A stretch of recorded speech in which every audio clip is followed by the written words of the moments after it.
leaving everything in a good manner for our children and our children's children. Yeah. So, you know, it's really important for us in New Zealand.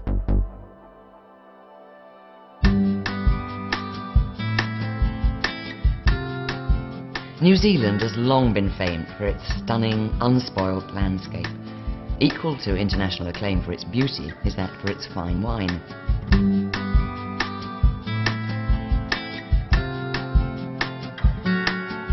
One of the advantages of being a Marlborough winemaker is the fact that the wines of Marlborough are so universally known as being a classic, a modern classic.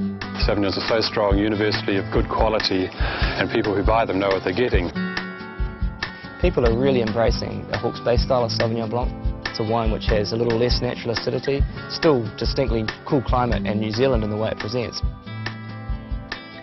But what's quite interesting is that each region gives a different flavour profile. So Marlborough Chardonnay naturally has a nice high acidity, very refreshing, and the Chardonnays in Hawke's Bay do have an element of stone fruit and peach. Gisborne, which is your pineapple and tropical fruits and bigger, richer, quite powerful style. Pinot Gris, poached pear, fresh fig, quince characters. Cooler climate generally produces very aromatic and steely styles of Gewürztraminer.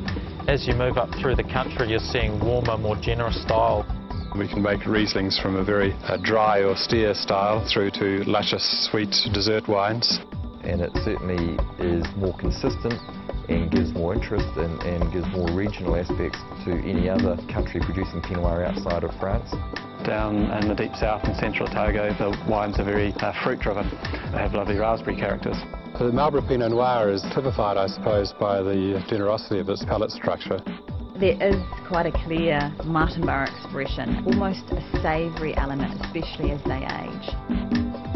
We're using Bordeaux grape varieties, growing them in sites not too dissimilar from Bordeaux with the same climatic conditions and so forth. And yet the wines, I think, first and foremost taste of New Zealand. They taste of the youth of the landscape, and they're so much more fruity than the comparable wines from, say, the Old World. And the Syrah is very much like the Rhone, the French style Syrah, hence why we call it Syrah, not Shiraz, which is what they're doing in Australia. A New Zealand wine which is distinctly different to anything else the world can offer, and people are really into it.